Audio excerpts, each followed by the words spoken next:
সৈয়দনা আদম পৃথিবীতে আসলেন, এসে থাকতে শুরু করলেন। দিন গড়িয়ে রাত আসে, মাস গড়িয়ে বছর আসে, বছর যায় বছর আসে। ঠিক 940 বছর পর মালাকুল মাউত আদম আলাইহিস সালামের কাছে আসলেন।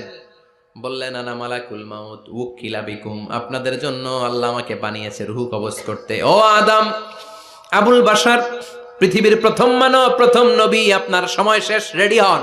কি হন? খেলা শুরু হবে, এখনই রূহ কবজ করে নিয়ে যাব। সৈয়দনা আদম বলে, এখন আসছো কেন? আমার আরো 60 বছর বাকি আছে। মালাকুল মাউত বলে, না, আপনি রূহের জগতে আল্লাহর কাছে আপনার সন্তান দাউদকে কয় বছর দিয়েছিলেন? 60 বছর। এজন্য 940 বছর আপনার জন্য লেখা। আমি এখন আপনার রূহ কবজ করতে চাই। সৈয়দনা আদম বলে, আমি মানি না, আমি কাউরে দেই নাই। 60 বছর আমি দেই নাই, আমি আরো বাঁচবো, আমি আরো বাঁচবো, 60 বছর আমি বাঁচবো, আমি দেইতেই নাই। মিয়া যাও। মালাকুল মাউত আল্লাহর যে বলে, আল্লাহ দেয় নাই বলে, আসলে ভুলে গেছে। আসলে আফাতুল ইলমি আন-নিসিয়ান, মানুষ ভুলে যায়, মানুষ বড্ড ভুলে যায়। আমরা অনেক সময় খাইয়াও কই খাই নাই। অনেক কিছু আপনি দিছিলেন কিন্তু ভুলে যাই, গলার নিচ দিয়ে নামার পরে কই তুমি কিচ্ছু দাও নাই। আছে না নাই? নাসিয়া আদম ফানাসিয়া বানু, আদম আলাইহিস সালাম ভুলে গেছেন, তাই আমরাও ভুল করি, ঠিক কি না? এজন্য আমাদের নেতারাও বলে এটা দেব ওটা দেব, নির্বাচনের পর সব ভুলে যায়। আছে না নাই?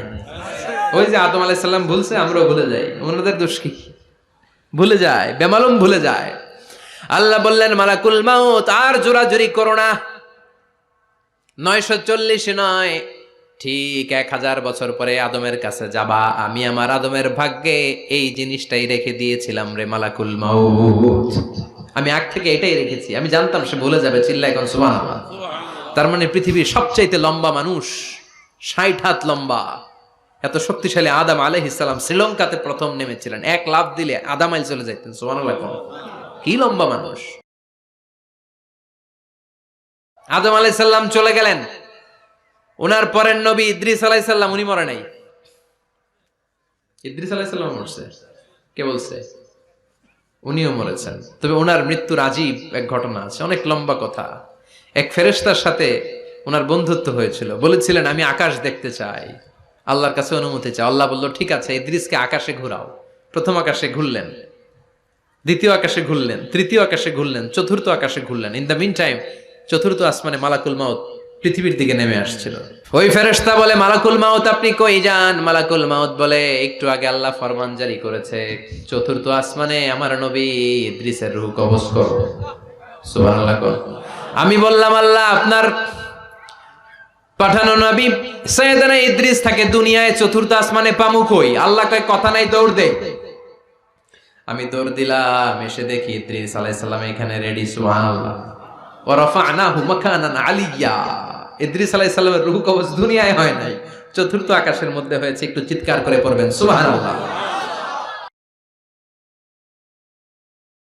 এরপরে সুলাইমান আলাইহিস সালাম, উনি তো মরে নাই, মরছে। উনি জিন চালাইতো, উনিও মরবে। শক্তিশালী একজন নবী ছিল। উনি মালাকুল মাউতকে বলেছিলেন, মালাকুল মাউত আমার মৃত্যুর সুয়াইয়া, সামান্য কিছু আগে আমারে বইলো, আমার একটা কাজ আছে। মালাকুল মাউত মৃত্যুর কিছু সময় আগে এসে বলল, সুলাইমান টাইম ইজ আপ, সময় শেষ, অল্প কিছু সময় বাকি, কি করবেন করেন। সাইয়েদনা সুলাইমান জিনদেরকে ডাকলো, ও জিনেরা, বিশাল একটা প্রজেক্ট আছে, প্রজেক্টে কাজ শুরু করো। আর কিছু জিনকে বলল, চারদিকে গ্লাস ফিটিং করা একটা রুম বানাও। সাইয়েদনা সুলাইমান আলাইহিস সালাম গ্লাস ফিটিং করা রুমের ভেতরে ঢুকলেন। এই রুমে ঢুকার দরজা নাই, হাতে একটা লাঠি নিলেন। কি নিলেন? লাঠির মধ্যে ভর করে দাঁড়িয়ে রইলেন আর জিনদের দিকে তাকিয়ে রইলেন। জিনেরা এত বদমাশ ছিল, সাইয়েদনা সুলাইমান দাঁড়িয়ে না থাকলে কাজ করতো না। ছিল ফাঁকিবাজ। কি ছিল? দাঁড়ায় না থাকলে আজও লোকজন কাজ করতে চায় না, ঠিক কিনা? মালিক দাঁড়ায় থাকলে ঠিকই কাজ হয়ে যায়। সুলাইমান আলাইহিস সালাম লাঠির মধ্যে ভর দিয়ে দাঁড়িয়ে রইলেন আর বললেন, কাজ করো। জিনেরাও কাজ শুরু করলো। ওদিকে মালাকুল মাউত এসে বলো, সুলাইমান সময় তো শেষ। সুলাইমান বলে, সমস্যা নাই, রূহ কবজ করে। উনি লাঠির মধ্যে ভর দিয়ে দাঁড়িয়ে রইলেন। গ্লাস ফিটিং করা রুমের ভিতরে কোরআন সাক্ষী। মালাকুল মাউত ওইভাবে লাঠিতে ভর দেওয়া অবস্থায়, দাঁড়ানো অবস্থায় সাইয়েদনা সুলাইমান আলাইহিস সালামের রূহ কবজ করে নিলেন। উনি এমন ভাবে দাঁড়িয়েছেন, রূহ চলে গেল, লাশ হয়ে দাঁড়িয়ে রইলেন। লাঠির মধ্যে দাঁড়িয়ে আছেন, জমিনের মধ্যে লুটিয়ে পড়ে নাই। সুবহানাল্লাহ। জিনগুলো দূর থেকে ভাবলো বস তো দাঁড়ায় আছে। কে দাঁড়ায় আছে? জিনেরা মনে করছে বস দাঁড়ায় আছে, কাজ করতেই হবে। করতে করতে পুরা প্রজেক্টের কাজ শেষ। ইন দ্য মিন টাইম ঝিঝি পোকা, উই পোকা, যেই পোকা কাঠ খেয়ে ফেলে, এই কাঠ খাওয়ার পোকা সুলাইমান আলাইহিস সালাম লাঠির ভেতরে ঢুকে লাঠিও খেয়ে ফেলেছে। সাইয়েদনা সুলাইমান আলাইহিস সালাম ধপাস করে জমিনে পড়েছে। আর জিনেরা কয় হায় হায়, খালি খালি কাম করছে এতদিন। সুবহানাল্লাহ কইবেন না? সুলাইমান আলাইহিস সালাম বাঁচতে পারে নাই, চলে গেলেন।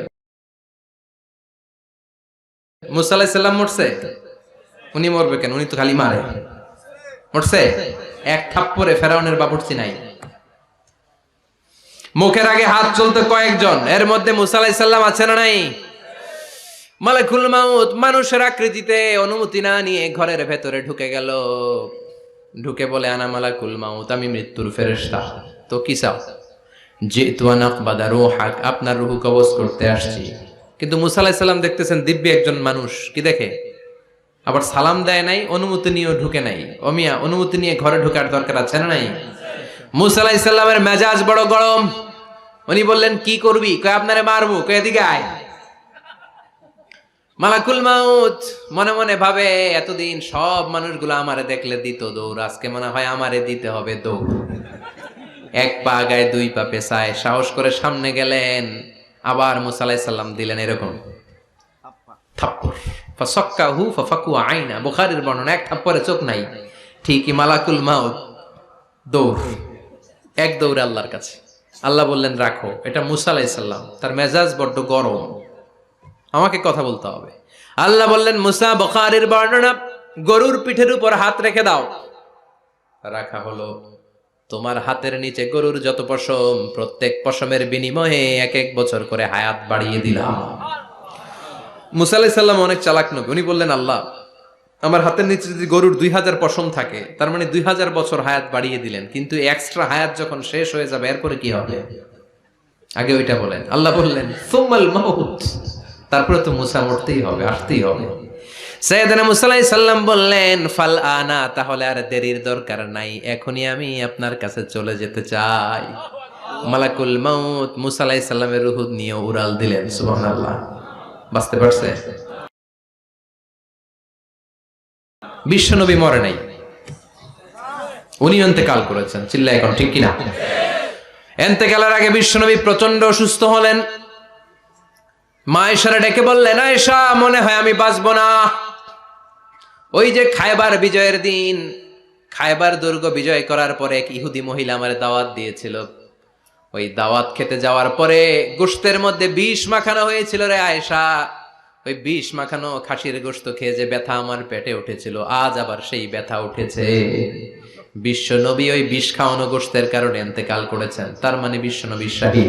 জামা আল্লাহু বাইনা নবুওয়া ওয়া শাহাদা, আল্লাহ বিশ্ব নবীকে শুধু নবী বানায় নাই, শহীদ হিসেবে কবুল করেছে। সুবহানাল্লাহ কইবেন না? প্রচন্ড অসুস্থ, উনি ছাড়া মসজিদে নববীতে কেউ ইমামতি করার সাহস পায় না। বিশ্বনবী বললেন আবু বকর তুমি যাও, আবু বকরও যায় না। বিশ্বনবী বললেন পানি আনো। বিশ্বনবী পানি দিয়ে ওযু করলেন। ওযু করে কয়েকজন সাহাবীকে ধরে উঠতে চাইলেন, আবার ধপাস করে বেহুশ হয়ে পড়ে যায়।